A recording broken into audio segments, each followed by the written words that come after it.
Pemblokiran jalan lintas Sumatera dilakukan warga yang membuat kemacetan lalu lintas. Pemblokiran yang dilakukan dengan membakar ban di tengah jalan tersebut sebagai protes dan penolakan warga pada perda tentang larangan pesta digelar malam di daerah tersebut. Aksi ini dilakukan tepat di ruas Jalinsum yang berada di Desa Karanganyar, Kecamatan Rupit. Penolakan perda dilakukan warga karena pesta malam hari di daerah itu merupakan kebiasaan sejak dulu. Seperti itu ya. Nah terus masalah pesta malam kok kami minta dibebaskan, tapi nanti dengan jadwal waktu tentukan yang sesuai dengan waktu, paling tidak jam 12. Kalau tuntutan kodak dipenuhi oleh Pemda, kami seluruh masyarakat Muratarago terutama dusun-dusun kita kok ya bakal kan demo setiap malam. Bupati Muratara Devi Suhartoni yang sempat datang ke lokasi pemblokiran menegaskan tak setuju dengan sikap sebagian warganya yang memblokir jalan negara tersebut dan meminta serta memperingatkan warganya jika berunjuk rasa dilarang memblokir jalan negara.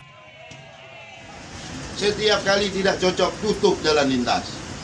Ini kan membuat kita adalah daerah yang tidak mau berubah. Dan dalam hal ini saya tegaskan kembali.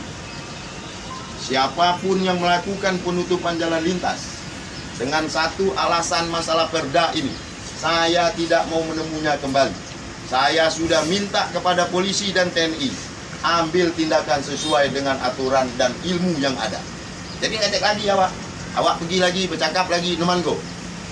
Yang duduk di jalan lintas, saya perintahkan sebagai kepala daerah dan memohon kepada tim keamanan selesaikan sesuai aturan.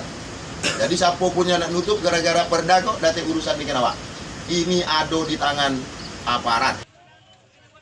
Bupati Muratara juga memperingatkan warga, jika masih melakukan unjuk rasa dalam bentuk apapun dengan memblokir jalan, akan ditindak sesuai hukum oleh petugas.